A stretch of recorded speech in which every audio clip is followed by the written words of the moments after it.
Baik, untuk bagian kedua dari ini, dari instrumentasi ya, materi instrumentasi, kita akan menyelesaikan untuk alat ukur variabel yang terakhir ya, yang terakhir kita bahas. Dan saya ingatkan kembali bahwa seluruhan instrumen dan juga hardware yang kita kenalkan dalam perkuliahan ini bukan dibatasi ya, bukan sifatnya membatasi hanya ini saja alat yang digunakan dalam industri ya. Karena seperti saya sampaikan bahwa teknologi terkait dengan instrumen itu terus baik dari teknologinya itu sendiri, ya, dari metodenya itu sendiri, ataupun dari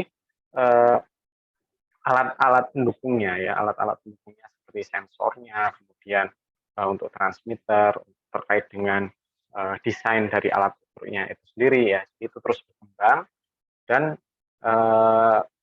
ada baiknya jika kalian ingin mendalami terkait dengan pengendalian proses, kalian terus update ya, bisa dilihat di internet ya, seperti apa sih instrumen-instrumen alat ukur yang terbaru ya, yang bisa digunakan untuk mendukung pengendalian.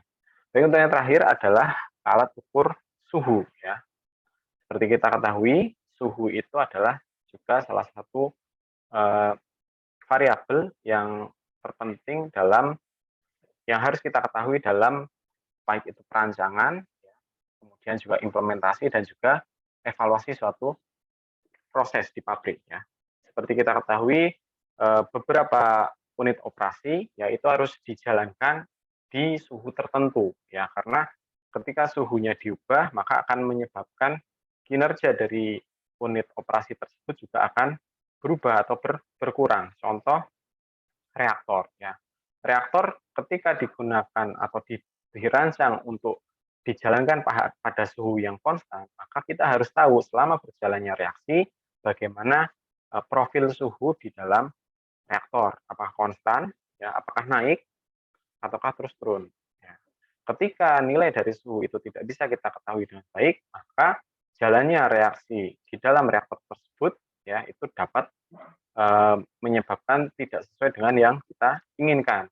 Bisa jadi hasil reaksi atau konversinya tidak sesuai yang diharapkan, atau yang lebih berbahaya adalah ketika suhu di dalam reaktor itu terus naik tanpa terkendali ya, dan tidak bisa diatur dengan baik, atau terjadi eksiden ya, seperti yang ditunjukkan pada pertemuan pertama. Oleh karena itu suhu ini adalah juga variabel yang terpenting untuk diketahui. Nah, bagaimana metode pengukuran suhu ya? Itu dapat kita bagi menjadi dua, yaitu yang metode dengan adanya kontak ya, kontak type atau tipe kontak dan tipe non kontak. Apa maksudnya? Untuk yang tipe kontak ini artinya media pengukur itu harus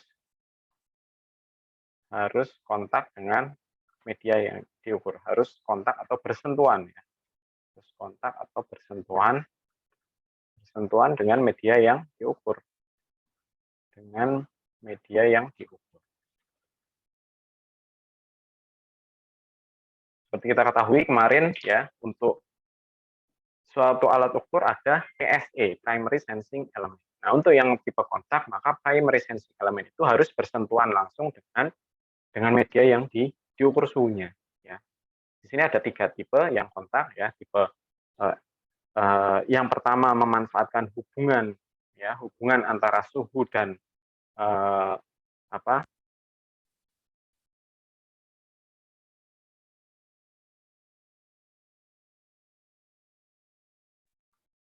ya, jadi seperti itu untuk untuk yang pertama memanfaatkan hubungan antara suhu dan juga volume dari media pengukur. Kemudian yang kedua memanfaatkan hubungan antara oke, sebentar, saya perlu melakukan setting sebentar ya. Oke, baik, sudah share screen-nya sudah bisa dilihat ya? Sudah, Pak. Oke, ya, baik. Mohon maaf tadi ada kendala teknis. Ya, jadi yang pertama dan kedua ini adalah alat ukur suhu yang memanfaatkan hubungan antara suhu dan juga volume ya. Volume dari fluida. Jadi ketika suhu suatu fluida itu naik, ya, maka akan terjadi perubahan volume. Nah, sifat ekspansivitas itulah yang kemudian dimanfaatkan untuk menunjukkan ketika terjadi perubahan suhu atau tidak, ya. Karena suhu itu secara visual tidak bisa dilihat, ya, maka harus diubah ke suatu parameter yang bisa diidentifikasi, ya, bisa terlihat, yaitu perubahan volume. Ketika suatu benda mengalami perubahan volume, maka dia akan terlihat berkembang, ya, atau tambah panjang atau tambah pendek, ya. Nah, itu yang kemudian dimanfaatkan untuk pengukuran suhu. Kemudian untuk yang ketiga, ya, ini adalah untuk hubungan antara sifat listrik, ya, sifat elektrik dengan perubahan suhu, ya, dengan perubahan suhu. Di situ ada eh, sifat tahanan suatu bahan itu akan berubah tergantung perubahan suhu. Nah, itu kemudian dimanfaatkan. Kemudian ada juga efek termokopel, ya, atau efek termoelektrik. Ketika suatu benda atau dua benda dikenakan suhu yang berbeda di antara dua ujungnya, maka akan ditimbulkan suatu aliran listrik. Nah, itu yang kemudian dimanfaatkan. Kemudian yang terakhir ini dia memanfaatkan radiasi. Ya. Yang non kontak ini menggunakan radiasi, ya, baik radiasi inframerah, ya radiasi black body atau radiasi inframerah dari suatu benda, atau juga radiasi sinar tampak, ya, yang menggunakan metode optik. Nah, kita akan coba lihat seperti apa masing-masing dari hal tersebut. Nah, ini eh, sebelum kita bahas, ya, bahwa masing-masing temperatur, ya, masing-masing metode atau masing-masing instrumen itu memiliki range suhu yang sesuai, range suhu yang dan juga aplikasi penerapan yang sesuai. Jadi tidak kita katakan bahwa suatu alat alat ukur suhu itu lebih baik 100% dari alat suhu yang lain. Alat ukur suhu yang satu pasti lebih baik daripada alat ukur suhu yang lain. Tapi dalam menggunakan alat ukur suhu, kita harus melihat aplikasi yang akan kita terapkan, ya. Misalkan untuk mengukur suhu yang tinggi, yang sangat tinggi, tentu kita tidak bisa menggunakan termometer air raksa, ya. Misalkan untuk mengukur suhu peleburan baja, ya, maka kita perlu menggunakan metode yang sesuai tadi, misalkan dengan termometer radiasi atau dengan optik, ya. Itu kita gunakan yang sesuai. Adapun untuk mengukur suhu tubuh mungkin lebih pas menggunakan, ya, termometer termokopel ataupun juga termometer air raksa, ya. Jadi seperti itu untuk alat tersebut. Kemudian juga terkait dengan akurasi, bahwa ketika kita tidak memerlukan tingkat akurasi yang tinggi, ya, maka kita cukup menggunakan alat ukur yang lebih murah, ya, karena akurasi itu berbanding lurus, ya, berbanding lurus dengan harga. Tingkat keakuratan suatu alat ukur berbanding lurus dengan harga. Jadi ketika untuk suatu aplikasi yang memang harus memerlukan tingkat akurasi yang tinggi, ya, misalkan untuk pengendalian contohnya apa, ya, pengendalian suhu dalam produksi, contohnya kalau di pabrik semikonduktor, ya, contohnya, ya, di pabrik semikonduktor atau di pabrik obat, ya, yang perlu pengendalian yang ekstra akurat, maka kita tentu memerlukan alat ukur suhu yang lebih lebih baik, ya, seperti itu. Namun secara umum bahwa untuk memilih alat ukur suhu yang akan digunakan, kita perlu melihat karakteristiknya, baik itu dari range, ya, atau interval penggunaannya, dan juga tingkat akurasinya, ya, seperti itu. Kemudian di sini juga dijelaskan kelebihan dan kekurangan dari masing-masing alat ukur tersebut, ya. Oke, yang pertama adalah tipe ekspansi, ya.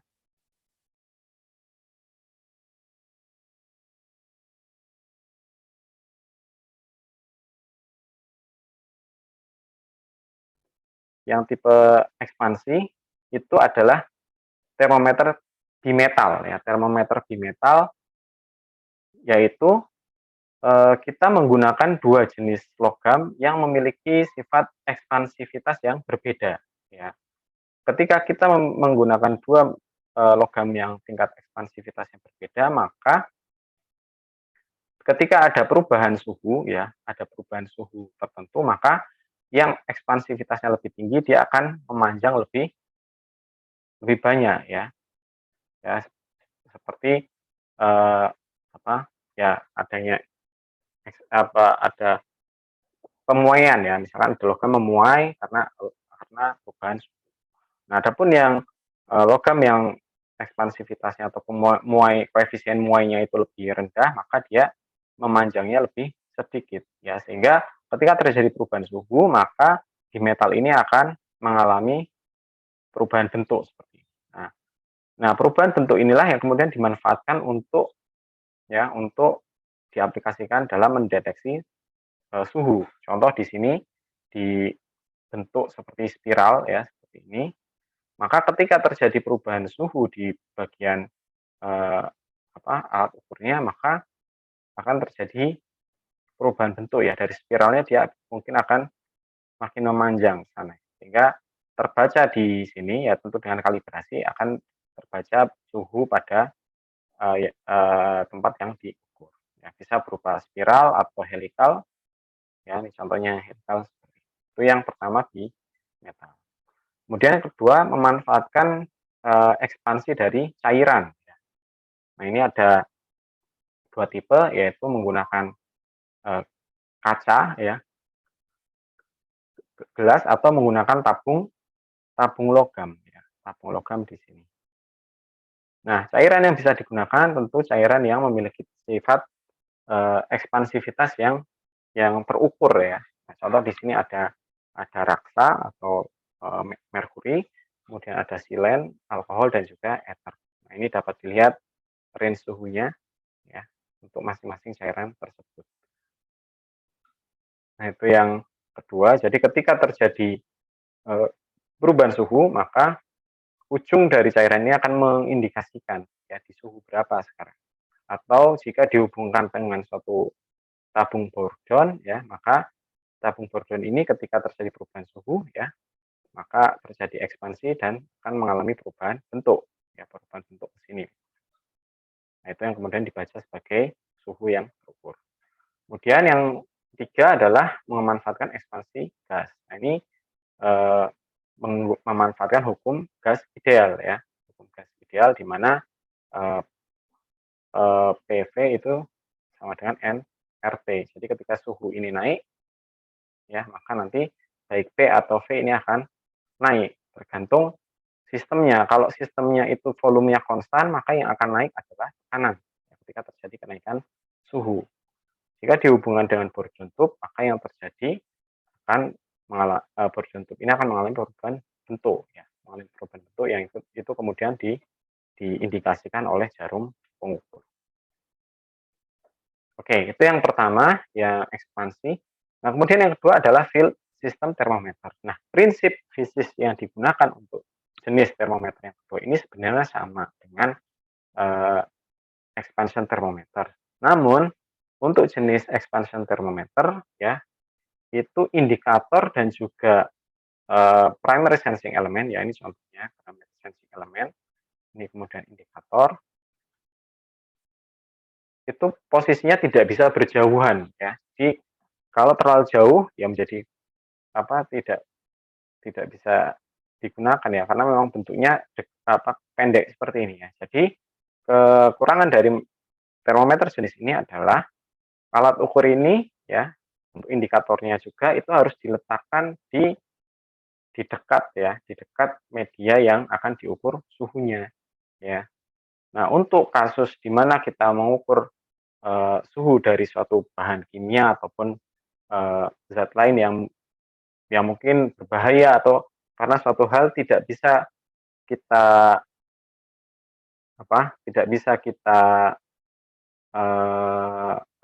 ambil dari jarak dekat ya. Contoh di dalam tangki misalkan di dalam tangki kita ingin mengukur suhu cairan di dalam tangki, padahal dasar tangkinya mungkin ketinggian cairannya itu 5 meter dari lubang yang ada di atas ya. Maka kita tidak bisa memasukkan termometer itu langsung ke bawah gitu ya. Nah, kita memerlukan sistem yang kedua yaitu field system. Jadi prinsipnya sama, tetapi di sini ada suatu pipa kapiler yang digunakan. Nah, pipa kapiler ini panjangnya bisa sampai 5 meter ya, bisa sampai 5 meter. Jadi kita tidak harus ya antara sensing elemen dan juga indikatornya tidak harus berdekatan sehingga bisa kita ukur dari jarak jauh ya. Nah, cairan yang bisa digunakan ya untuk field system bisa merkuri, etil alkohol, silen dan toluen. Oke, kemudian ya di sini, nah ini syarat yang harus dipenuhi oleh cairan untuk mengisi field system termometer ya. Untuk yang liquid ya, untuk yang liquid field thermometer itu adalah karena hanya benar-benar memanfaatkan sifat ekspansi, maka dipilih cairan yang tidak menguap ya selama dilakukan pengukuran suhu ya. Untuk yang tipe liquid, ya, tipe liquid itu tidak boleh cairan itu menguap dan juga tidak boleh mengalami pembekuan ya. Karena kalau terjadi pembekuan di dalam tabung kapiler akan mengganggu atau merusak kalibrasinya. Pertama adalah berisi cairan liquid. Nah, yang kedua ini berisi uap ya, berisi uap. Jadi untuk yang kedua ini agak berbeda dengan yang pertama. Kalau yang kedua ini justru dipilih cairan yang dia mudah menguap selama terjadinya perubahan suhu. Jadi di sini ya perubahan suhu itu dimanfaatkan sebagai panas laten. Panas laten yang kemudian eh, sebagian cairan volatile ini ya ini akan menguap ya akan menguap ke bagian uap sini sehingga tekanan uapnya itu akan naik. Ketika tekanan uap naik, dia akan mendesak ke bawah ya, mendesak ke bawah sehingga cairan ini ya itu juga tekanannya akan naik. Tekanan naik sehingga Bourdon tube ini ada tabung Bourdon. Bourdon ini akan mengalami perubahan bentuk. Nah, kemudian itu dikalibrasi. Kalibrasi untuk mengukur suhu. Ya, prinsipnya seperti itu, mirip dengan field system, tetapi di sini justru diisi cairan yang volatile. Nah, ini jenis-jenis fluida yang bisa digunakan dan juga interval suhunya, ya, interval suhunya. Contoh ini argon, ini biasanya untuk mengukur suhu yang sangat rendah. Ya, bisa dilihat di sini. Nah, ini buten ya, butana. Nah, kemudian bisa juga diisi dengan merkuri. Nah, mengapa merkuri itu dibedakan, tidak disamakan dengan yang liquid field? Karena sifat merkuri yang berbeda ya. Jadi merkuri itu dia merupakan cairan yang paling bagus sebenarnya, yang paling bagus untuk menjadi pengisi untuk termometer karena merkuri itu sangat linier, ya, linier. Jadi delta T itu linier terhadap delta V. Ya. Perubahan suhu itu linier terhadap perubahan volume sehingga ideal untuk digunakan sebagai indikator perubahan suhu. Ya, dapat dilihat di sini perbandingannya ya untuk sistem field system termometer dapat dilihat ya di sini range dari merkuri juga cukup lebar ya dan dia linier ya dan dia uh, linier ya sehingga merkuri itu sebenarnya paling paling bagus ya tapi merkuri itu bersifat toksik ya toksik atau beracun sehingga dalam penggunanya harus hati-hati makanya ketika kalian dulu praktikum DTK ya di aliran fluida itu kan di manometernya berisi merkuri nah, itu uh,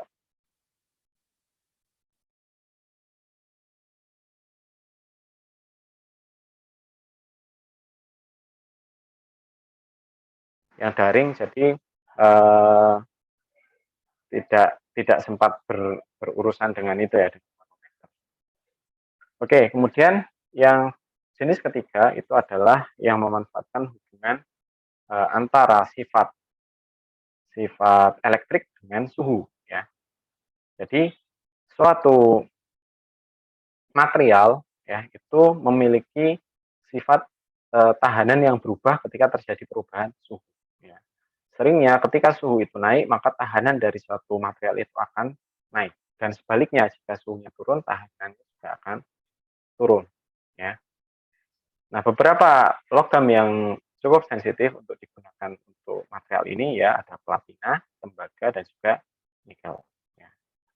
Nah, prinsip pengukurannya ya untuk eh, apa termometer jenis ini adalah memanfaatkan ini hubungan antara tegangan listrik P itu adalah arus listrik dikalikan tahanan. Jadi ketika tahanan naik akan menimbulkan ya perubahan tegangan jika arusnya tetap.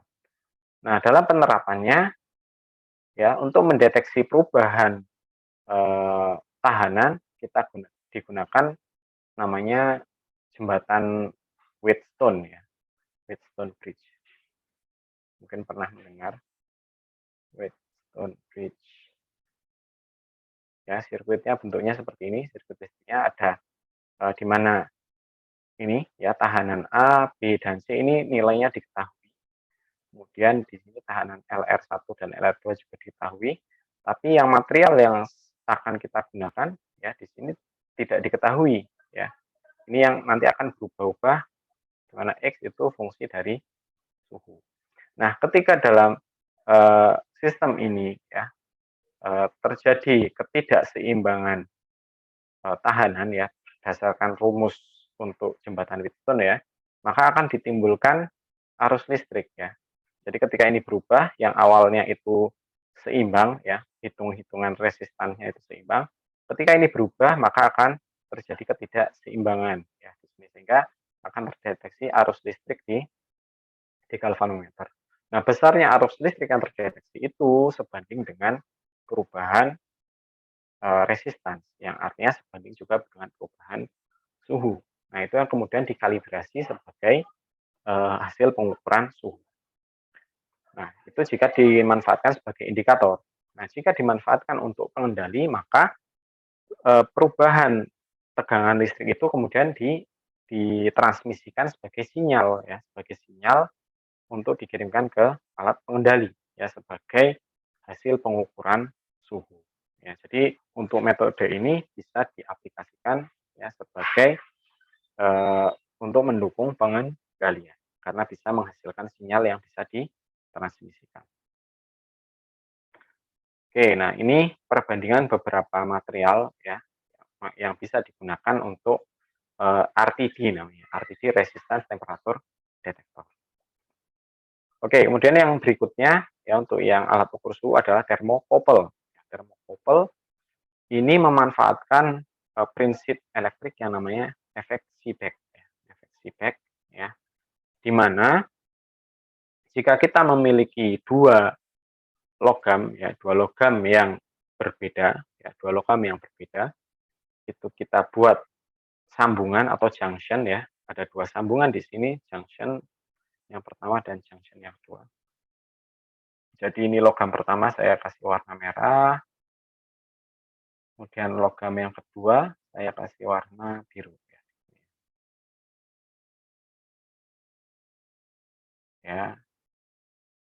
Nah, dua logam ini berbeda. Nah, pada bagian junction ini ya, itu nanti juga dihubungkan kedua nilai suhu. Yang pertama adalah suhu referensi ya, yang nilainya diketahui biasanya adalah 0 derajat Celcius ya, sebagai suhu referensi.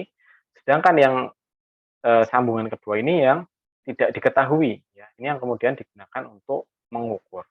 Nah, ketika terjadi perbedaan suhu antara junction 1 dan junction 2, maka akan timbul arus listrik yang dideteksi di voltmeter. Nah, besarnya arus listrik ini sebanding dengan besarnya perbedaan suhu. Ya. Jadi delta T ini sebanding dengan arus listrik. Makanya nanti arus listrik ini yang diukur kemudian dikalibrasi sebagai suhu. Nah, penerapan dari thermocouple ya, bentuknya dari prinsip ini dimodifikasi tentu ya untuk mendukung operasionalnya, bentuknya jadi seperti ini. Jadi ada referensi, ada pengukuran di sini ya. Kemudian di sini diberikan perlindungan ya, agar tidak mudah rusak sirkuitnya. Nah ini bentuknya untuk termokouple, ya, mungkin ada yang pernah lihat di lab. Nah, karena di sini dihasilkan sinyal berupa tegangan listrik, maka termokouple ini juga bisa digunakan untuk mendukung pengendalian. Oke, nah ini adalah jadi tadi besarnya arus listrik ya atau besarnya tegangan listrik yang dihasilkan sebagai fungsi suhu ya. Bisa dilihat di sini hubungan antara tegangan listrik ya yang dihasilkan yang merupakan electromotion force ya. Artinya pergerakan elektron yang disebabkan oleh adanya perbedaan suhu. Ya, ini sebagai fungsi dari suhu. Ya, makanya di sini dari masing-masing material ini memiliki range penggunaan. Ya, misalnya untuk platinum rhodium ini ya lebih pas untuk suhu tinggi di sini ya range-nya. Ya. Karena di suhu rendah dia tidak sensitif ya di sini tidak sensitif. Adapun untuk suhu rendah sebaiknya digunakan yang sensitif seperti apa ini ya airan konstantan dan lain sebagainya yang ada di sini. Oke, kemudian yang berikutnya untuk tipe yang non kontak ya, non kontak itu adalah yang pertama memanfaatkan radiasi infrared ya atau radiasi hot body ya. Jadi suatu benda ya berapapun suhunya itu akan mengeluarkan radiasi ya tergantung dari nilai suhu ya radiasi itu sebanding dengan suhunya. Makin tinggi suhu maka radiasinya juga akan makin besar. Nah, itulah yang kemudian dideteksi ya, dideteksi oleh alat ini ya, menggunakan lensa untuk fokus ya, pemfokus kemudian difokuskan ke alat detektor di dalam alat tersebut ya. Kemudian besarnya radiasi itu dikalibrasi sebagai bacaan suhu. Nah, untuk metode pengukuran ini sebenarnya lebih tepat digunakan untuk suhu yang sangat tinggi. Ya, biasanya untuk peleburan logam, ya, untuk seperti Krakatau steel dan lain sebagainya. Itu yang pertama radiasi. Kemudian yang kedua adalah berdasarkan radiasi tapi dari optik ya, dari optik.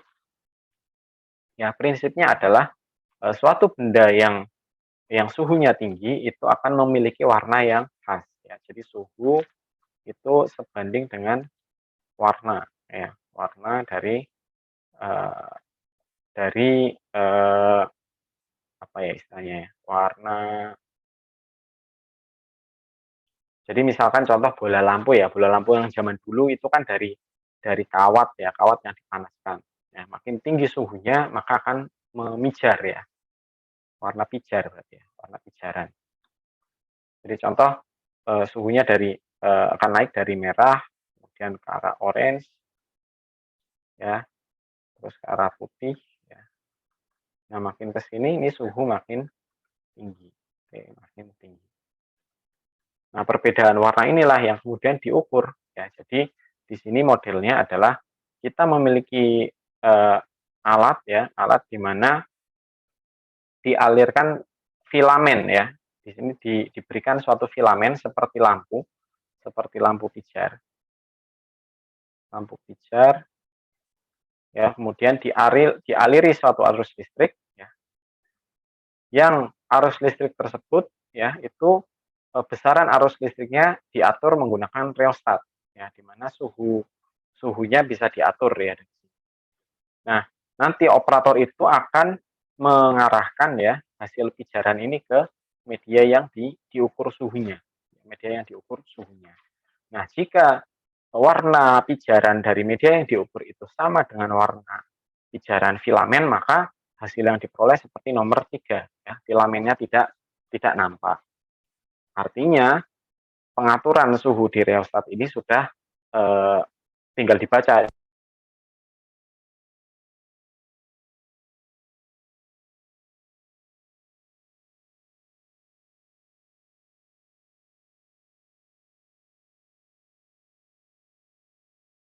Nah, itu yang kemudian dibaca sebagai pengukuran suhu ya.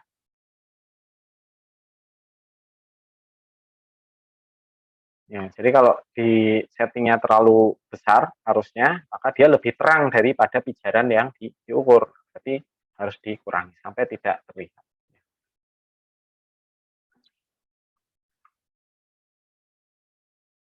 Oke, itu untuk pengukuran suhu. Mungkin ada yang ingin ditanyakan? Silakan terkait pengukuran suhu. Atau dilanjut?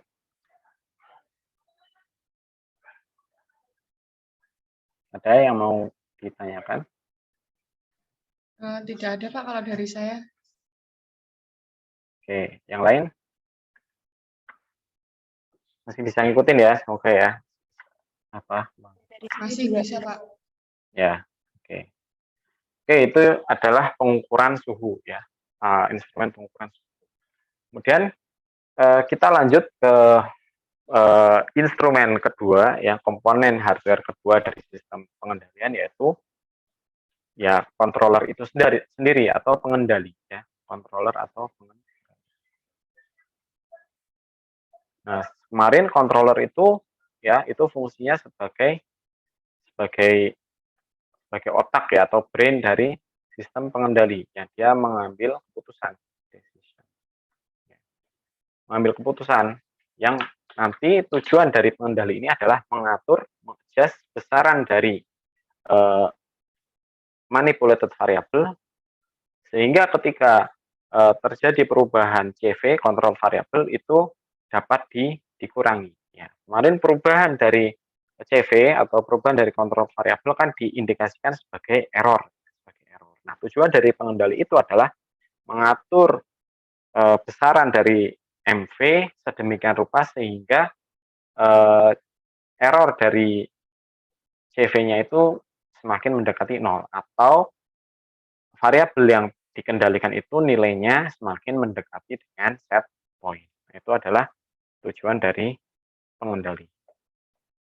Ya. Nah, adapun fungsi yang dilaksanakan oleh pengendali, ya, yaitu yang pertama dia akan menerima hasil pengukuran, ya, hasil pengukuran dari sensor, ya, dari alat ukur. Tadi apakah alat ukur suhu, alat ukur tekanan, alat ukur laju alir, atau alat ukur level. Ya, dia akan menerima data hasil pengukuran. Nah, kemudian yang dilakukan kedua adalah membandingkan, ya, membandingkan hasil pengukuran itu dengan nilai referensi atau nilai set point, ya, yang itu dinyatakan sebagai error, ya. Nah, nanti error itu ada dua parameter. Yang pertama adalah besaran error dan juga positif negatifnya. Apakah errornya itu positif atau errornya negatif dan seberapa besar errornya. Nah, nanti berdasarkan nilai dari error tersebut, maka controller akan menentukan apa aksi yang harus dilakukan, ya, berdasarkan algoritma tertentu yang akan kita pelajari di pertemuan berikutnya. Nah, setelah memperoleh besaran error, maka yang selanjutnya adalah menentukan sinyal outputnya. Jadi nanti produk dari controller adalah menghasilkan sinyal output. Ya, sinyal output artinya adalah keputusan. Nah, keputusannya mau diapakan?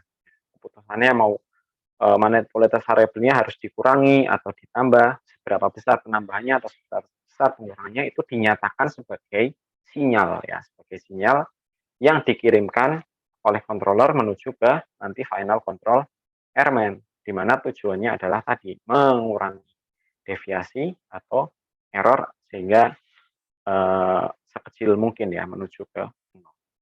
Yaitu adalah fungsi dari controller. Nah, pembagian pengendali atau pengendalian controller itu dapat berdasarkan minimal dua hal ya di sini ya. Yang pertama adalah berdasarkan aksinya, aksi controller. Yang kedua berdasarkan metode untuk implementasinya ya, metode penggeraknya, actuating ya atau actuator itu adalah penggerak.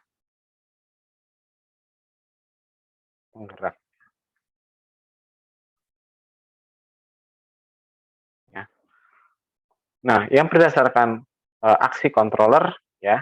Ini ada on off ya, pengendali yang hanya bekerja mematikan dan menghidupkan, on dan off. Dan yang sisanya adalah yang mengatur besaran manipulated variable itu sesuai dengan nilai tertentu ya. Jadi tidak hanya on dan off, tapi nilainya bisa diatur sedemikian rupa. Itu ada proporsional, integral, dan derivatif. Nah, untuk yang ini akan kita pelajari pertemuan berikutnya. Nah, ini yang berdasarkan dengan metode atau media penggeraknya, ya, actuating media itu ada pneumatik, ya, pneumatik, ada hidrolik, ada elektronik, ya. Jadi ini yang lebih terkait dengan hardware mungkin yang ini, ya, yang tiga ini. Nah, kita akan coba lihat satu persatu. Yang pertama adalah pneumatic controller, ya, atau pengendali pneumatik itu bekerja ya dengan media berupa udara bertekanan, ya. Ini menggunakan media udara bertekanan. Ya, di mana udara bertekanan ini yang bekerja di dalam pengendalinya, dalam controller itu sendiri, ya. Jadi untuk mengatur atau membuat sinyal itu menggunakan sinyal udara bertekanan, ya. Ya kan tekanan udara itu kan bisa naik, bisa turun, yang itu bisa dikirimkan, ya. Ya, informasi naik turunnya tekanan itu kan bisa ditransmisikan. Itu yang kemudian sebagai acuan untuk pneumatic controller. Nah, jenis pengendali pneumatik ini adalah salah satu jenis yang banyak digunakan dalam industri, ya, karena sifatnya karena hanya menggunakan udara, ya, hanya menggunakan tekanan udara itu bisa terhindar, ya, dari potensi terjadinya kebakaran dan juga ledakan, ya, karena hanya menggunakan udara bertekanan, tidak ada benda ataupun bahan yang sifatnya flammable atau ada potensi kebakaran. Kemudian desain dan juga perawatannya relatif lebih simpel. Nah, metode pneumatic controller ini sudah digunakan sejak lama, bahkan ada literatur menunjukkan sejak tahun 1940, ya, jadi sudah sangat lama digunakan. Nah, bagaimana pneumatic controller itu bekerja, ya? Jadi ada dua komponen yang harus ada dalam pneumatic controller, ya. Yang pertama adalah media yang mendeteksi terjadinya suatu mendeteksi adanya error, ya, mendeteksi adanya error, ya, atau yang disebut dengan pneumatic nozzle flapper, ya. Ini yang pertama, nanti kita lihat bagaimana fungsinya. Dia akan mengubah eh, perpindahan, ya, atau gerakan menjadi sinyal tekanan, ya. Dari sinyal gerakan ada suatu gerakan benda di mana gerakannya ini nanti dikaitkan dengan tadi hasil pengukuran, ya. Misalkan hasil pengukurannya itu bertambah atau berkurang itu diindikasikan oleh pergerakan dari alat namanya flapper, ya, nanti kita lihat seperti apa. Nah, kemudian pergerakan itu diubah menjadi sinyal tekanan, ya. Itu yang pertama. Kemudian yang kedua adalah relay. Relay ini tujuannya adalah untuk memperbesar sinyal, ya. Artinya misalkan sinyalnya itu bergerak lemah gitu, ya, kemudian diperbesar, ya, dengan cara, ya, nih menggunakan relay tadi, ya. Nah, seperti apa kira-kira gambarnya? Oh, pertama ini kelebihan kekurangannya, ya. Kalau kelebihannya tadi relatif low cost, ya, dan tidak ada potensi kebakaran. Oke, nah kekurangannya, ya, untuk sistem pneumatik itu antara controller dan juga valve itu tidak boleh terpisahkan oleh jarak yang jauh, ya, karena adanya pressure drop, ya, pressure drop di dalam tabung untuk mentransmisikan udara bertekanan tadi, ya. Jadi kalau terlalu jauh nanti menjadi kurang akurat. Sehingga untuk pneumatic controller itu biasanya antara controller dan juga valve itu di satu lokasi.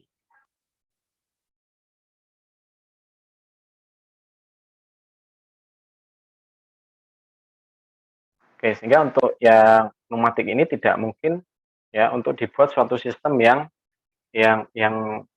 eh, terpusat ya, yang terpusat. Nah, agar bisa dibuat sistem terpusat harus ada media lain untuk mentransmisikan sinyal ya, apakah nanti berupa elektrik atau juga sinyal digital. Nah, tentu ketika ada perubahan dari jenis sinyal satu ke sinyal lain, nanti perlu ada konverter ya untuk mengubah dari beberapa jenis sinyal tersebut. Ya. Kemudian ketika terjadi kebocoran di pipa ya, pipa kecil untuk mentransmisikan udara bertekanan itu, maka akan eh, menimbulkan gangguan ya di sistemnya. Nah, apalagi jika dalam instrumen udara bertekanan yang untuk instrumen itu terdapat ini embun ya atau kondensat, itu akan menyebabkan blocking di alat tersebut ya. Jadi biasanya di sistem utilitas untuk udara bertekanan itu diberikan eh, penjerap air ya, absorber untuk air. Nah, ini contoh suatu pneumatic controller. Kira-kira skemanya seperti ini ya. Skemanya seperti ini. Jadi nanti perubahan tekanan itu akan dideteksi sebagai error, di mana error itu ya, besaran error itu dinyatakan sebagai pergerakan dari bagian ini ya, dari bagian ini, di mana dia akan menggerakkan flapper naik turun. Ketika errornya naik, dia akan bergerak naik dan bergerak turun. Nah, flapper ini berfungsi untuk ya, jadi di sini ada suplai udara bertekanan ya.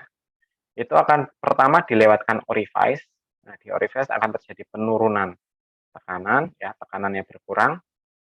Kemudian dari sini dia akan dilewatkan nozzle. Nah, di sini udara akan secara kontinu keluar ya, secara kontinu keluar. Nah, flapper ini berfungsi untuk membuka tutup atau me, apa ya sifatnya? Dia nutup tapi tidak full gitu loh. Jadi hanya berdekatan kemudian menjauh, dekat, jauh. Nah, jarak ya atau jarak H atau jarak dari flapper ke nozzle itu ya itu akan sebanding dengan berbanding terbalik ya, berbanding terbalik dengan tekanan back pressure ya, tekanan back pressure. Jadi ketika di sini tutup ya, jaraknya berdekatan antara flapper dan nozzle ditutup, maka akan terbaca di sini tekanannya akan naik ya. Di sini back pressure ya, tekanan baliknya itu akan naik. Sama seperti kalian punya sedotan ya, punya sedotan gitu ya, kalian tiup gitu ya, ditiup, kemudian kalian ujung tangannya ditaruh di ujung sedotan itu. Kalau makin dekat dengan ujung sedotan, kita niupnya makin susah ya. Kalau makin dibuka, niupnya makin gampang. Nah, itu yang disebut sebagai back pressure, tekanan balik. Nah, besaran tekanan balik ini yang kemudian nanti disebut atau dianggap sebagai sinyal ya. Besar kecilnya tekanan itu yang disebut sebagai sinyal. Yaitu kemudian nanti sinyalnya ya itu yang ditransmisikan ke bagian output ya. Nah, untuk mengatur besar kecilnya sinyal tadi digunakan relay ya. Relay ini semacam kalau di sistem pneumatik dia berupa valve saja ya. Berupa valve di mana buka tutupnya valve itu tergantung dari back pressure ya. Ya, istilahnya eh, buka tutup dari valve relay ya, valve relay itu tergantung nilai back pressure. Nilai back pressure. Ya. Mungkin bertanya, kenapa tidak langsung kenapa tekanannya harus dibuat kecil dengan ada nozzle, ada orifice? Ya, tentu karena tekanan kecil itu lebih sensitif ya dengan adanya pergerakan ini. Coba kalau tekanannya besar ya, tekanannya besar, semprotan udaranya besar, ya jaraknya dari jauh ke dekat mungkin tidak terasa back pressure-nya ya, kecuali kalau ditutup sekali, nah itu baru terasa. Tapi kalau besar tuh nggak kerasa, sehingga dibuat tekanan di nozzle-nya tuh kecil, tekanan udaranya kecil, sehingga ketika dibuka tutup ya, didekatkan dan dijauhkan itu mempengaruhi besaran back pressure. Nah, kemudian perubahan back pressure di sini yang di diperbesar ya oleh valve relay tersebut. Oke, itu adalah pneumatic controller ya. Nah, nanti jenis aksi controller itu ya dirancang dari konfigurasi relay dan juga flapper nozzle-nya itu ya. Jadi untuk yang jenis on off seperti apa, itu yang jenis eh, proportional controller seperti apa, yang PI controller seperti apa, tergantung jenis, dipengaruhi oleh konfigurasi ini, ya, flapper dan nozzle. Itu ya. Ya, yang penting tahu saja ya. Cukup tahu kalau nanti di pabrik ketemu ada pneumatic controller, oh kira-kira di dalamnya ada komponen ini, ada komponen ini. Makanya biasanya kalau di pneumatic controller ya, kalau kalian pernah lihat ada control valve di pabrik yang menggunakan pneumatik, itu biasanya terdengar suara desisan gitu ya. Tiba-tiba ada seperti suara keras gitu ya. Itu berarti ada perubahan ini, ada udara yang keluar dari nozzle makin besar atau makin kecil. Itu biasanya yang terlihat. Nah, ini gambarnya ya, contohnya. Jadi alat pneumatic controller biasanya langsung bareng dengan valve-nya, dengan kontrol valve di sini ya. Ini pneumatic controllernya, ini valve-nya. Nah, ini bagian dalamnya ya, tadi ada bellows ya, bellows di sini yang dia mendeteksi perubahan tekanan sebagai displacement ya di situ ya. Ya, kemudian ada alat-alat lain. Kira-kira seperti ini yang ada di dalam. Oke, itu yang pertama dengan pneumatik. Nah, yang kedua adalah sistem dengan hidrolik ya. Sistem hidrolik itu kalau tadi pneumatik sinyal yang medianya itu menggunakan udara bertekanan, kalau hidrolik ini menggunakan cairan sebagai media untuk mentransmisikan atau mengoperasikan controller tersebut. Nah, cairan yang digunakan itu bisa minyak ya, minyak bumi atau cairan yang tahan api tergantung dari tempat penggunaannya ya. Apabila di situ rawan terjadi kebakaran, maka kita gunakan yang kedua ini. Nah, ini alatnya bentuknya seperti ini. Nah, untuk controller liquid hidrolik ini memang cukup jarang kalau di pabrik, kebanyakan ya tadi kalau enggak elektronik yang pertama pneumatik ya. Biasanya kalau hidrolik ini untuk contohnya untuk alat-alat berat ya, seperti ekskavator dan lain sebagainya, sistem hidrolik dan pengendali hidrolik yang ada di situ ya. Tapi intinya seperti ini ya. Dia ada misalnya di sini kontrol valve ya. Bukaan kontrol valve itu ditentukan oleh pergerakan dari piston. Nah, piston ini akan naik naik turun ya. Naik turun. Ketika dia naik ya, maka ini akan menutup. Kalau turun dia akan membuka valve-nya ya. Nah, naik turunnya piston tergantung dari posisi sini. Jadi liquid atau cairan itu akan dipompakan secara kontinu dan sirkulasi ya. Jadi cairan itu tersirkulasi. Liquid tersirkulasi ya, dipompa kemudian dikeluarkan lewat jet ya, ada nozzle nozzle di sini. Nah, nanti posisi dari jet ini ya itu akan bergerak ya, tergantung dari sinyal errornya, apa bergerak ke kanan atau ke kiri. Kalau dia semakin bergerak ke kiri, maka akan lebih banyak cairan itu masuk ke bagian yang atas ya, lebih banyak yang ke sini. Karena lebih banyak yang ke sini, maka tekanan di bagian atas piston itu lebih tinggi, sehingga piston akan bergerak ke bawah.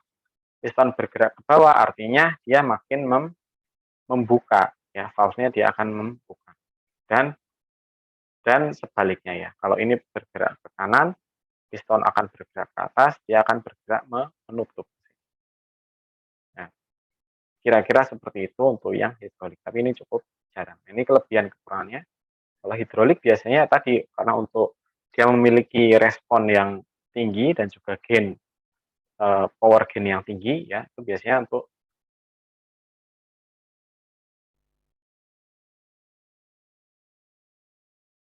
biayanya besar, ya seperti tadi alat berat dan lain sebagainya. Nah, sehingga cukup dengan pompa yang kecil dia bisa untuk menggerakkan alat-alat yang berat tadi. Ya, karena sifat dari dulu namanya hukum Pascal ya kalau nggak salah ya, hukum Pascal. Pascal di mana itu apa ya, F1 per A1 sama dengan F2 per A2 ya. Tinggal diatur ya perbedaan luas penampang dari dua dua pipa itu ya, maka kita bisa menghasilkan tenaga atau gaya yang besar. Nah, kekurangannya dari sistem hidrolik ya, tadi perlu ada sirkulasi. Ya, beda dengan pneumatik ya, pneumatik tidak perlu sirkulasi. Ya, kalau ini perlu sirkulasi karena tidak boleh cairan hidrolik itu keluar ya, itu akan menjadi bahaya. Beda dengan udara. Nah, agar cairan hidrolik itu tetap bekerja maka perlu disaring karena kan lama-kelamaan tadi sama kayak oli, sama seperti oli rem dan minyak rem dan sebagainya, lama-kelamaan ada bagian eee, cairan itu yang teroksidasi ya, teroksidasi sehingga dia menjadi kotoran di dalam cairan sehingga harus perlu apa ya, maintenance-nya cukup cukup tinggi ya di sini ya. Nah, harus diperhatikan jika terjadi kebocoran. Dan kemudian responnya tergantung dari suhu, karena viskositas dan densitas dari cairan itu adalah fungsi suhu. Oke, itu yang kedua hidrolik. Kemudian yang ketiga adalah pengendali elektronik ya. Nah, intinya untuk pengendali elektronik itu pertama menggunakan daya listrik ya untuk bekerja dan juga media atau sinyal yang dihasilkan itu adalah sinyal elektrik ya. Sinyal elektrik untuk menggerakkan valve-nya ya, untuk menggerakkan valve-nya dia menghasilkan sinyal elektrik. Kalau tadi yang pneumatik dia menghasilkan sinyal pneumatik ya, menghasilkan sinyal pneumatik. Nah, mungkin detailnya orang elektro yang lebih paham, namun kira-kira gambarannya seperti ini ya. Ini contoh PID controller ya, PID controller. Bentuknya seperti ini ya, ada indikatornya. Di sini adalah proses variabel ya, ini PV, proses variabel. Ini adalah SP, set variable atau set point. Jadi kebaca indikator antara set point dan juga yang terukur ya. Kemudian bisa dilakukan adjustment ya untuk proporsional, integral atau derivatifnya. Nah, ini kekurangan dan kelebihan dari electronic controller ya. Yang paling penting yang ini ya, ketika dia menggunakan elektronik maka sistem kendali itu bisa dipusatkan di ruang kendali ya. Bisa dipusatkan di ruang kendali, tentu kekurangannya ya karena menggunakan sinyal listrik ya dia ada potensi kebakaran ya jika terjadi arus pendek ya, hubungan arus pendek atau konslet maka itu akan sangat berbahaya.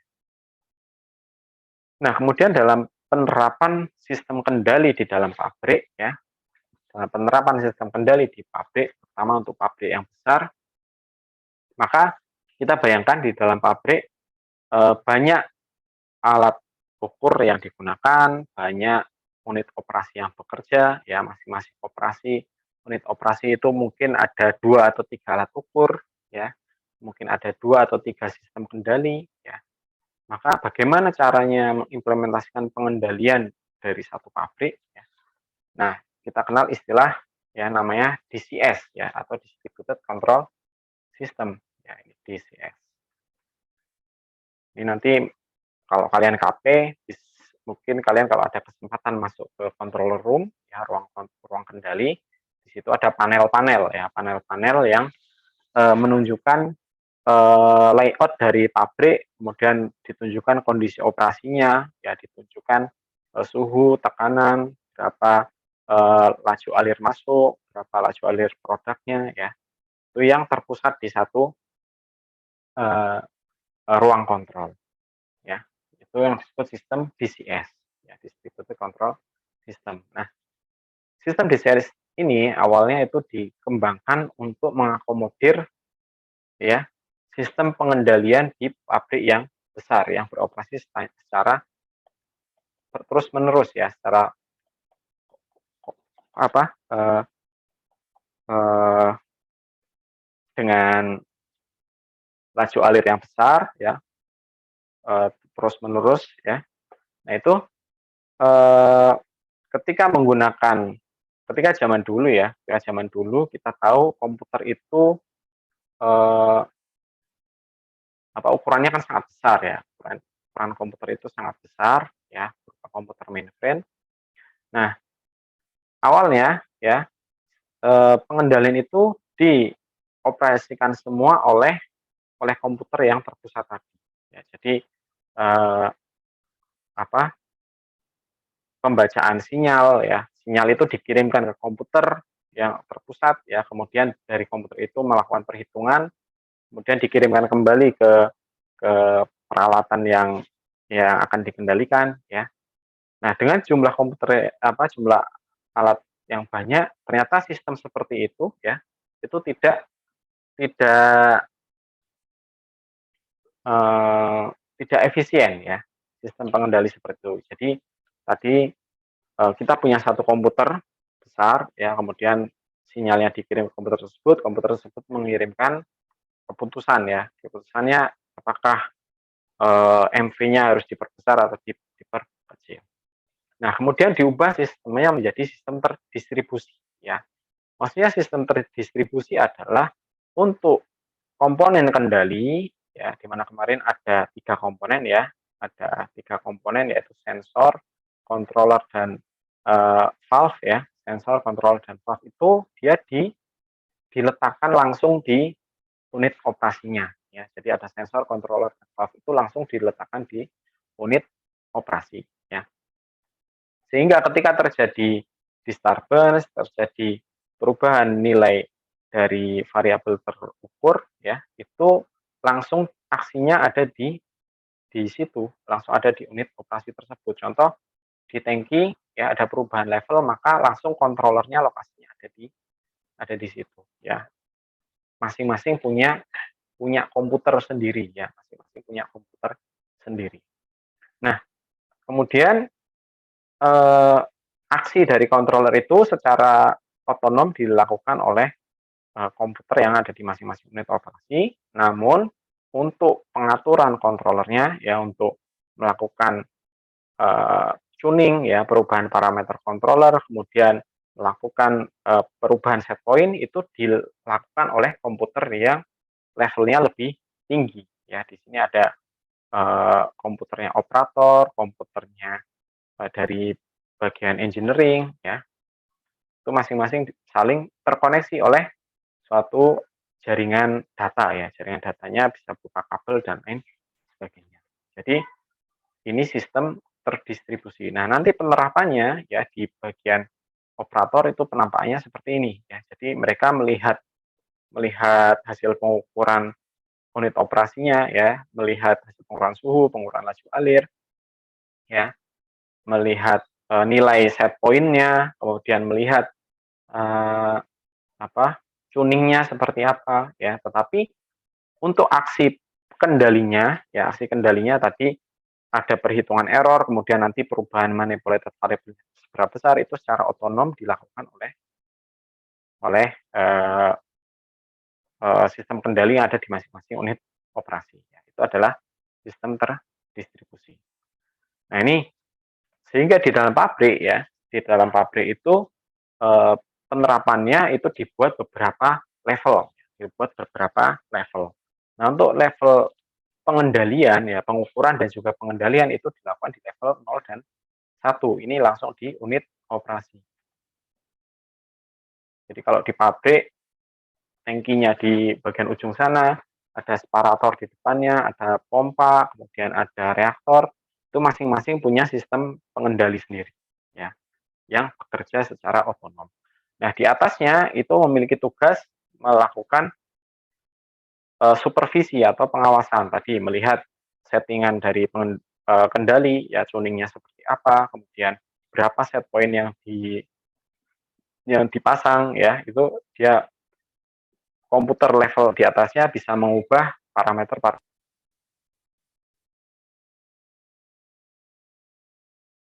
komputer tersebut sehingga sistem pengendalian nanti bisa bekerja secara optimal.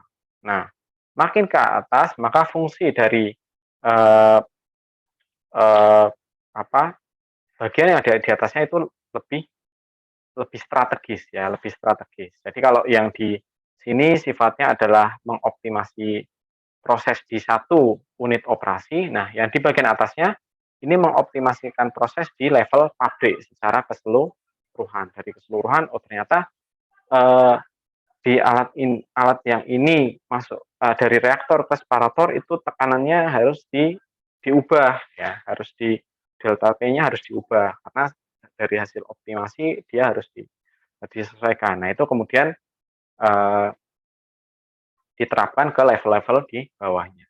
Nah, makin tinggi, makin ke atas itu pertimbangannya lebih strategis lagi. Di sini bahkan terkait dengan marketing atau pemasaran ya. Maksudnya apa? Nah, ini saya pernah dengar waktu KL tahun lalu ya, itu kita mengundang salah satu pembicara dari Asidatama. Beliau menyampaikan bahwa selama pandemi ini ya, kan kita ketahui Asidatama itu punya produk ya, beberapa produk ya, termasuk etanol, butanol ya, dan produk-produk lain. Nah, beliau menyatakan bahwa selama pandemi ini ternyata permintaan etanol itu naik pesat, ya. naik sangat pesat, pasarnya naik sangat pesat karena untuk kebutuhan sanitasi, ya, untuk kebutuhan kebersihan. Sehingga dari manajemen itu menerapkan bahwa produksi etanolnya harus ditingkatkan.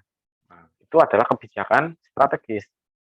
Untuk mendukung itu, maka bagian bawahnya harus mendukung. Berarti semua unit operasi yang ada harus di-set agar berfungsi untuk memproduksi etanol, meningkatkan eh, laju produksi etanol. Nah, itu langsung ditularkan ke bawah-bawahnya apa yang harus dilakukan oleh eh, bagian tangki ya.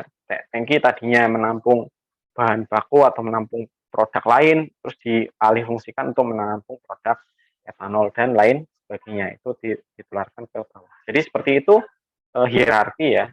Jadi penerapan sistem kendali di pabrik secara hierarkis ya. Jadi dari level atas ke bawah. Ya, itu adalah untuk sistem kendali. Oke. Ada yang ingin ditanyakan untuk pengendali atau controller tadi? Kalau 2019 ada yang udah KP belum ya? Belum, Pak. Belum ada. Belum ada ya? Pak. Oh Pak, iya. belum.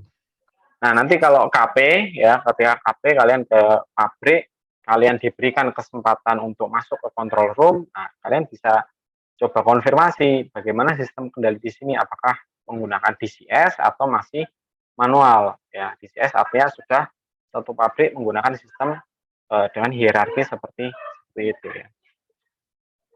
Oke, kita lanjut ke bagian terakhir ya, elemen hardware terakhir untuk pengendali, yaitu final control element.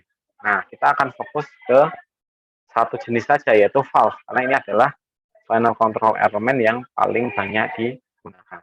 Ya, control valve. Ya, control valve itu berfungsi untuk mengadjust ya, atau menyesuaikan besaran laju alir ya. Besaran laju alir dari apa? Dari manipulated variable ya. Variabel manipulatednya apa? Contoh kemarin di heater ya, heater yang menggunakan steam atau menggunakan uap.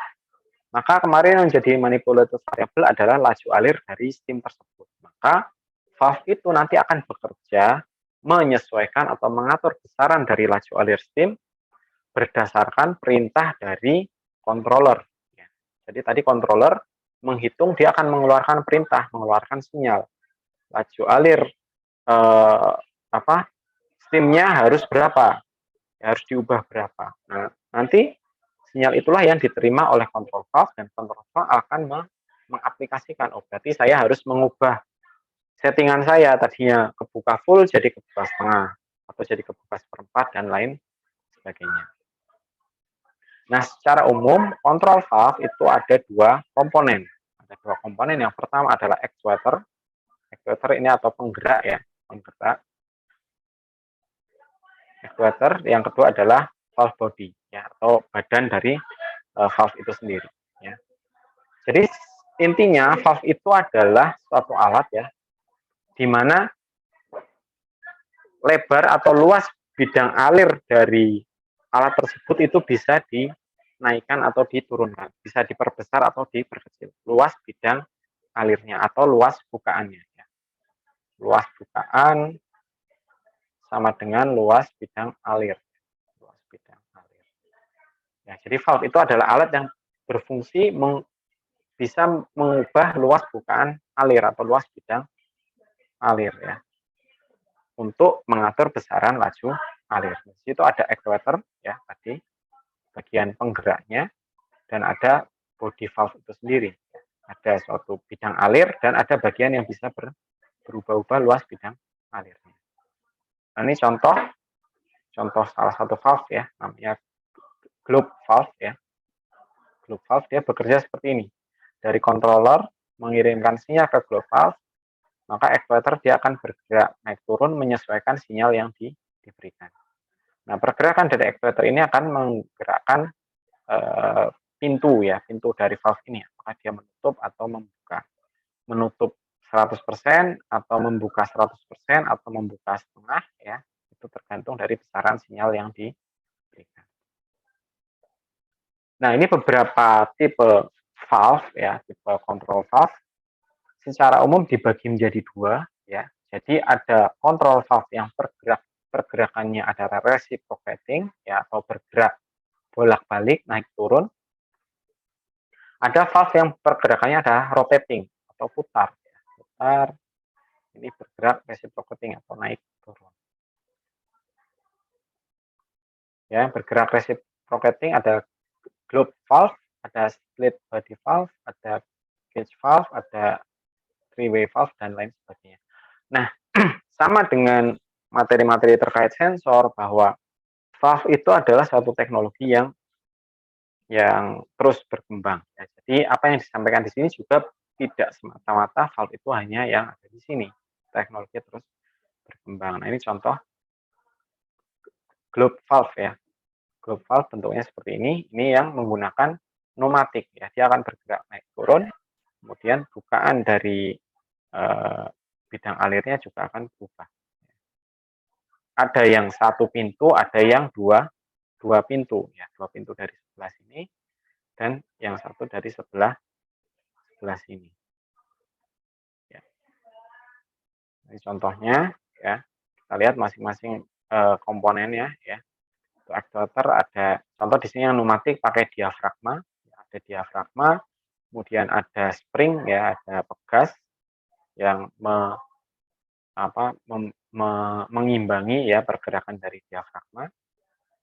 Kemudian ada shaftnya ya di sini ya. Dan ini ada plug-nya ya, valve plug-nya. Oke, nah ini contoh yang reciprocating, gate valve dan globe valve ya. Kalau gate valve dia alirannya satu arah ya.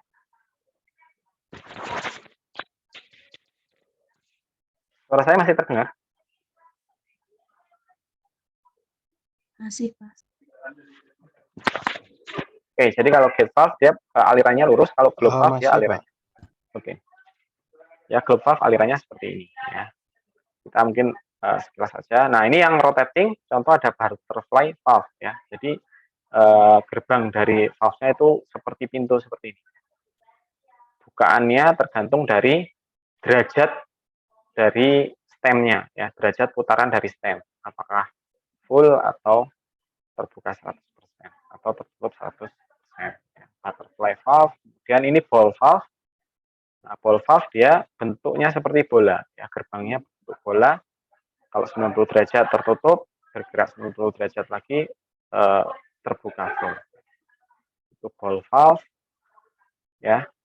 Nah, ini kemudian untuk jenis-jenis actuator ya, ada pneumatik ya, ada yang piston.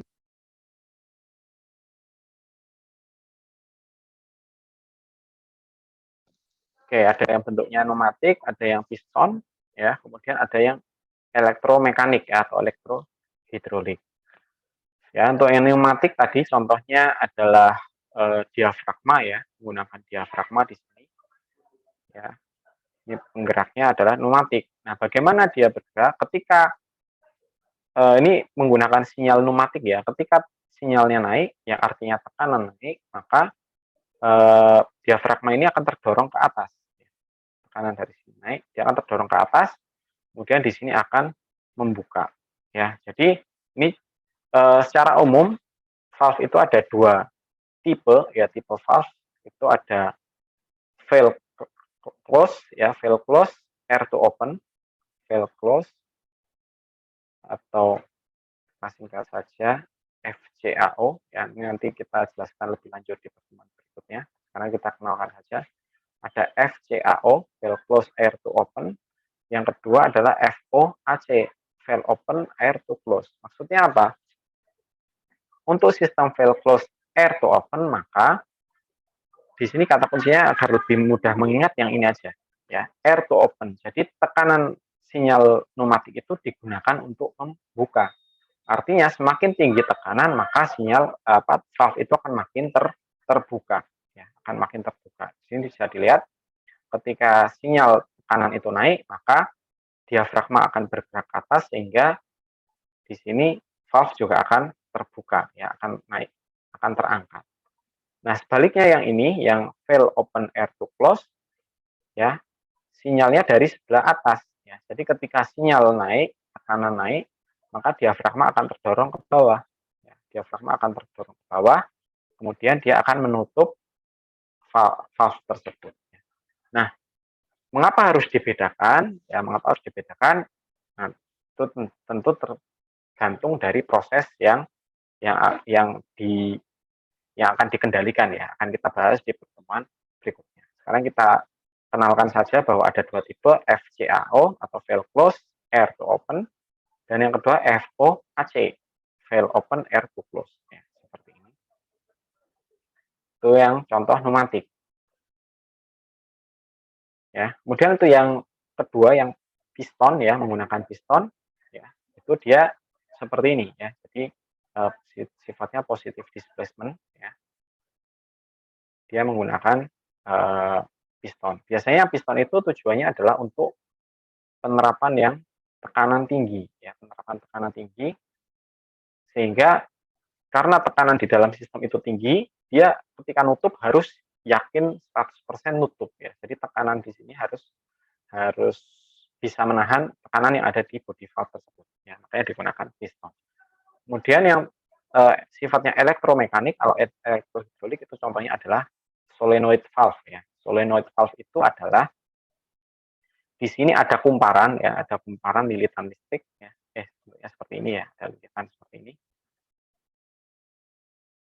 Kemudian ketika terjadi perubahan sinyal listrik ya, maka seperti kalian ketahui kan ada saya lupa hukum, intinya terkait dengan elektromagnetik ya. Ketika listrik naik, arus listrik naik, maka medan magnetiknya akan naik ya.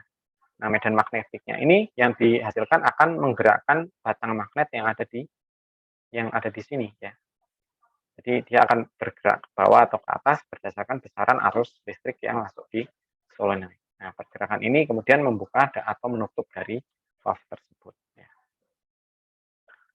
Oke, nah kemudian yang terakhir adalah aksesoris untuk kontrol valve. Ada positioner, ada booster. Ya, positioner ini contohnya di sini. Fungsinya adalah untuk memastikan bahwa posisi dari naik turunnya valve itu sesuai dengan sinyal yang dikirimkan. Jadi jika ada kondisi-kondisi yang membuat buka tutup valve itu terganggu, maka perlu dipasang positioner. Contohnya jika valve-nya itu ya fluida yang mengalir adalah fluida yang sangat kental atau yang banyak mengandung kotoran. Ya. Kemudian yang kedua ada booster atau relay, itu fungsinya dia semacam valve tambahan ya, valve tambahan yang berfungsi memperbesar atau memperkecil ya, mengatur besaran dari laju alir udara per tekanan.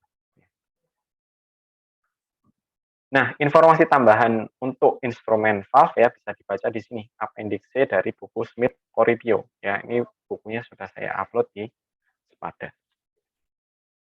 Oke, itu adalah pengenalan untuk hardware pendukung pengendali ya. Jadi ada sensor ya atau ada alat ukur, kemudian ada controller ya bentuknya, jenis-jenisnya, kemudian yang terakhir adalah control valve ya. Control valve atau sebagai final control element. Nah, konfigurasi suatu pengukuran ya tentu nanti tergantung dari penggunaannya. Kemudian alat ukur apa yang dipilih, kemudian juga controller yang dipilih, kemudian juga valve yang dipilih, nanti masing-masing ada tujuannya yang sesuai dengan keperluan yang yang sesuai dengan keperluannya. Ya. Oke, sampai sini ada yang ingin ditanyakan terkait dengan materi instrumen ini? Silakan jika ada yang ingin bertanya.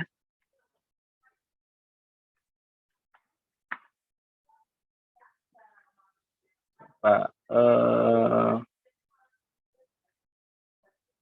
ada yang mau bertanya atau mau memberikan feedback? Saya belum ada pertanyaan, Pak. Belum ada ya.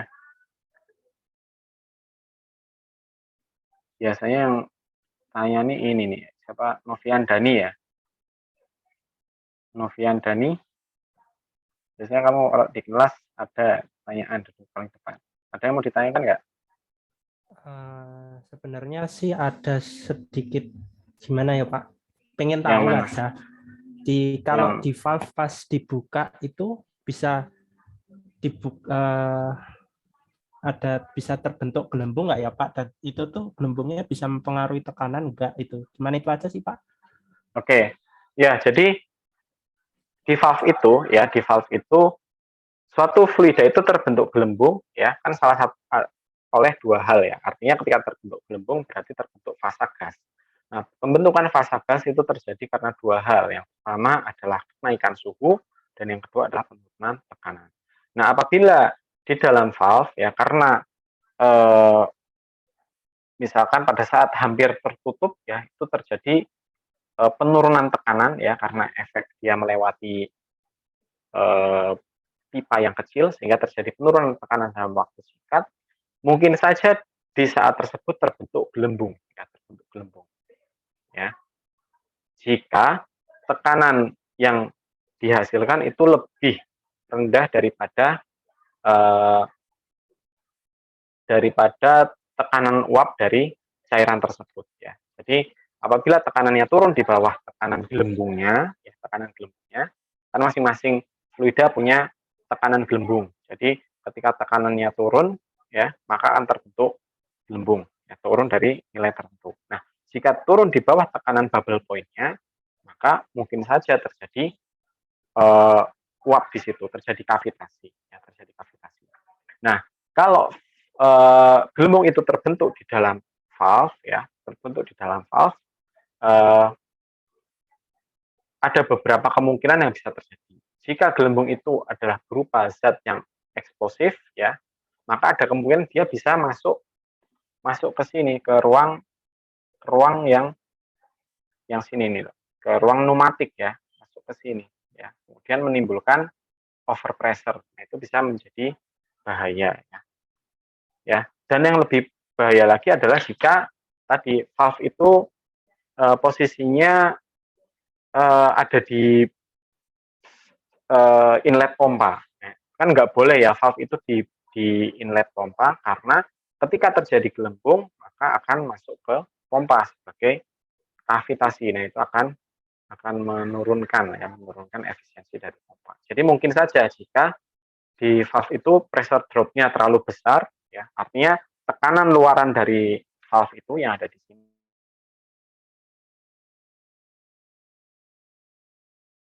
Maaf Pak, suaranya Bawah. terputus. Halo. Ya, halo Pak. Tadi terputus Pak suaranya. Oh iya. Oke. Ya, jadi ketika tekanannya turun di bawah tekanan gelembungnya, mungkin saja tadi ya terjadi gelembung ya, gelembung di dalam valve tersebut. Itu mungkin. Baik, Pak. Ya. Bisa menjawab sudah. Terima kasih, Pak. Oke. Yang lain ada yang ingin ditanyakan terkait instrumen? Ya, seperti sering saya sampaikan ya, terkait instrumen ini yang penting kalian ya, tahu lah ya, tahu terkait sensor, terkait controller ya, terkait valve, sehingga nanti pada saat kalian mulai kerja, lihat di pabrik ada instrumen-instrumen itu, kalian sudah punya pengetahuan, oh itu namanya aktuator, itu namanya valve, itu sistem controller, itu untuk transmitter dan lain sebagainya ya, sehingga tidak terlalu gagap lah di pabrik. Oke, jika tidak ada pertanyaan, mungkin pertemuan kali ini saya cukupkan dulu ya. Saya cukupkan. Terima kasih atas perhatiannya. Ya, saya tutup. Assalamualaikum warahmatullahi wabarakatuh.